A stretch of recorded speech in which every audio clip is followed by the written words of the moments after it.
बिस्मिल्लाहिर्रहमानिर्रहीम। अस्सलाम वालेकुम नाज़रीन, आप देख रहे हैं मुदस्सिर स्पीक्स और उम्मीद है कि आप सब खैरियत से होंगे। एक दफ़ा फिर बात करेंगे ज़ारा कत्ल केस के हवाले से और ख़ास तौर पे कदीर का जो एक इंटरव्यू जो है वो वायरल हुआ, जिसमें उनसे कुछ ऐसे सवालात किए गए जिनका जवाब जो है वो आप भी कमेंट सेक्शन के अंदर पूछते रहे हैं कि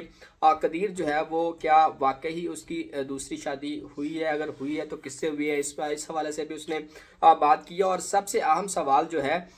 वो शाफ़े के हवाले से किया गया कि शाफ़े को अगर उसकी माँ को इंसाफ नहीं मिलता है और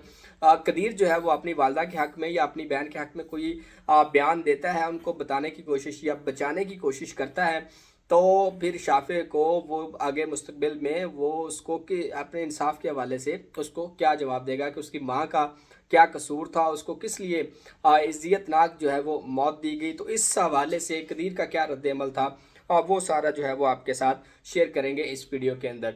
जैसा कि आपने देखा होगा कि कदीर ने एक इंटरव्यू में तमाम तर हक़ाइक़ जो है वो उनकी ज़बानी उन्होंने बताया कि इस वाक़े को उन्हें किस तरह से पता चला, वो किस तरह से पाकिस्तान आया, पाकिस्तान आने के बाद किस तरह से उसने इन दिनों के अंदर अपनी जो है वो ख़ामोशी के साथ इस तमाम तर वाक़े के ऊपर जो है वो ख़ामोश रहा, किसी से किसी तरह का कोई तज़किरा नहीं किया, मीडिया के ऊपर उसकी अपीयरेंस नहीं थी। इस हवाले से भी बहुत सारे सवालात किए जाते रहे कि कदीर जो है वो अपनी स्टेटमेंट क्यों नहीं दे रहा है। बहरहाल कदीर ने इस हवाले से अब खुल के बात की है। दो चार अहम सवालात जो है वो जिनका जवाब बहुत ज़्यादा ज़रूरी था कदीर की जानिब से, इस बात को कन्फर्म करना कि क्या उसकी शादी की जो अफवाहें आ रही हैं, क्या इस हवाले से कोई सच्चाई है या नहीं है। तो इसके ऊपर कदीर का ये कहना था कि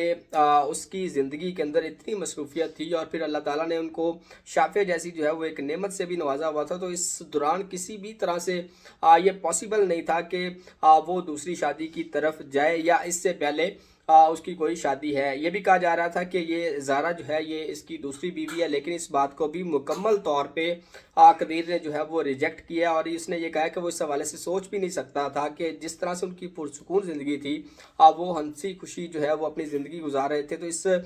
जितनी वो मोहब्बत करता था ज़ारा से, तो किसी तरह से भी ये पॉसिबिलिटी नहीं थी कि वो जो है वो दूसरी शादी की तरफ जाएगा। बहरहाल उसने ये कहा है कि ये वो लोग अफवाहें फैला रहे हैं जो कि सिर्फ़ और सिर्फ व्यूज़ के लिए जो है ये तमाम तर इस वाक़े को जो है वो यूटिलाइज़ कर रहे हैं, सिर्फ़ अपनी हेडलाइंस बनाने के लिए, अपने थंबनेल्स बनाने के लिए इन चीज़ों को यूज़ कर रहे हैं। और इसके अलावा इस बात के अंदर कोई भी सदाकत नहीं है। और उन्होंने ये भी कहा कि अगर इस हवाले से कोई और वो मज़ीद बात करते हैं तो उसके ऊपर भी वही लोग जो है वो सवालात उठाएंगे, वही लोग जो है वो दोबारा फिर से बातें करेंगे। इसलिए उसका ये कहना था कि इस वाक़े को जहाँ पर है उसको छोड़ दिया जाए, इस तरह की किसी भी बात के अंदर जो है वो सच्चाई नहीं है। तो ये कदीर ने अब एक मुकम्मल तौर पे इस बात को क्लियर कर दिया है कि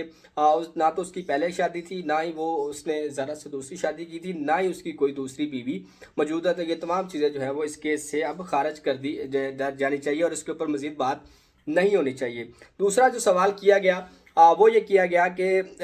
वो अपनी वालदा की साइड लेते हुए नज़र आ रहे हैं और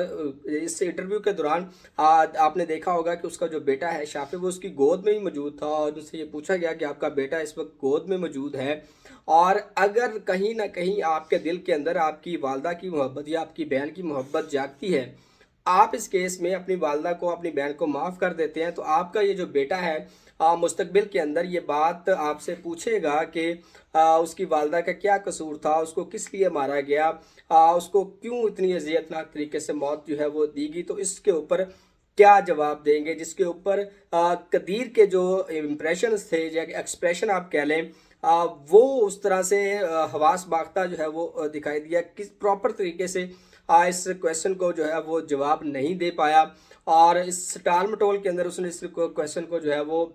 जाने दिया कि अगर इस मुल्क के अंदर जो है वो कोई एक बंदा किसी की जान लेता है तो उसको अज़ियतनाक सज़ा दे के एक प्रॉपर जो है वो मिसाल बना देना चाहिए, ताकि दूसरे लोग जो हैं वो इसके एक्ट को करते हुए जो है वो खौफ खाएं कि इस तरह का कोई भी मामला जो है वो किसी के साथ पेश ना करें। लेकिन कदीर ने ये बिल्कुल नहीं कहा कि उसकी वालदा को जो है वो अज़ियतनाक सज़ा दी जाए, उसकी बहन को जो है वो अज़ियतनाक सज़ा दी जाए, कि उनको भी इस केस के मुताबिक जिस तरह से ज़ारा के साथ जुल्म ढाया गया है इसी तरीके से उनको जो है वो मौत दी जाए। इस तरह का कोई भी जवाब पूरे इंटरव्यू के अंदर जो है वो कदीर के मुंह से सुनने को नहीं मिला, ना ही उसने कोई मुतालबा किया। एक बात जो है जिसके ऊपर कदीर ने बात की कि अब इस केस के अंदर जो है वो एक दफ़ा 311 ऐड की गई है 302 کے علاوہ ایک دفعہ جو ہے وہ 311 اس لیے ایڈ کی گئی ہے کہ یہ اب سرکار کی مدعیت کے اندر اس مقدمے کو رکھا گیا ہے. اگر ان کیس فیوچر کے اندر قدیر جو ہے وہ اپنی ماں اور بہن کے ساتھ اس کے حق کی کوئی گواہی دیتا ہے تو اس کے بعد سرکار کی مدعیت کے اندر یہ مقدمہ چلے گا اور ان ملزمان کو جو ہے وہ سزائیں ملیں گی. اس لیے وہ بار بار اس چیز کو یہ کہتا رہا کہ اب اس کے اندر جو 311 ایک ایڈ ہو گئی ہے تو اس کے بعد آپ کو یہ سوال کرنا بنتا ہی نہیں ہے کہ وہ ملزمان کو جو ہے وہ سزا کی بات کریں یا پھر میرا جو ہے وہ کسی کی سائڈ لینے کی بات کریں. تو یہ ایک طرح سے جو ہے وہ قدیر کا ایک ایسا جواب تھا جس سے یہ تاثر جاتا ہے کہ وہ کہیں نہ کہیں جو ہے وہ نرم گوشہ اپنی ماں اور بہن کے لیے رکھتا ہے اس خوفناک قسم کے کیس کے بعد بھی. اس کے علاوہ شافع کے حوالے سے ایک اہم ڈیولپمنٹ یہ بات سننے کو ملی ہے کہ شافع جو ہے وہ کسی بھی عورت کے ساتھ اس طرح سے انٹریکشن نہیں کر رہا ہے. وہ کسی بھی عورت کے پاس جانے سے گریز کرتا ہے. اس لیے ہو سکتا ہے کہ کہیں وہ اس کو کہیں لے نہ جائیں یا پھر اس کی آنکھوں کے اندر اس کی والدہ کا وہ واقعہ اس کو سامنے آ جاتا ہوگا جس کو دیکھ کے وہ خواتین سے خوف کھانے لگا ہے کہ وہ کہیں خواتین جو ہے وہ اس کے ساتھ بھی اس طرح سے کوئی نقصان نہ پہنچائے. اس بات کی کنفرمیشن خود قدیر نے کی ہے کہ وہ سارا دن جو ہے وہ شافع اس کے پاس رہتا ہے, کسی اور کے پاس بھی جانے کو اس کا دل نہیں کرتا. اور اس بات کی تصدیق جو ہے وہ اس کے شافع کے ماموں اور نانا بھی کر چکے ہیں کہ شافع جو ہے وہ بالکل سہما ہوا اور کسی کے پاس بھی جانے سے جو ہے وہ گریز کرتا ہے. اور اس کی صرف یہ وجہ قدیر نے کنفرم کی ہے کہ ہو سکتا ہے کہ یہ سارا واقعہ جو ہے وہ اس کی آنکھوں کے سامنے ہوا ہو اور اس کی والدہ کو جس طریقے سے مارا گیا ہے وہ اس نے دیکھا ہو اور اس کے بعد جو ہے وہ سہما ہوا دکھائی دیتا ہے. یہ کچھ اپڈیٹ تھی اس واقعے کے حوالے سے جو کہ آپ کے ساتھ شیئر کرنی تھی. اس حوالے کچھ بھی ڈیولپمنٹ سامنے آتی ہے کوشش یہ کریں گے کہ وہ آپ کے ساتھ ایز اٹ از شیئر کرنے کی کوشش کریں جس طرح سے وہ بات ہوتی ہے. تو اس ویڈیو کے لیے اتنا ہی. کچھ اپڈیٹس نہیں آئیں گی تو آپ کے ساتھ دوبارہ پھر حاضر ہوں گے. اجازت دیجیے. اللہ حافظ.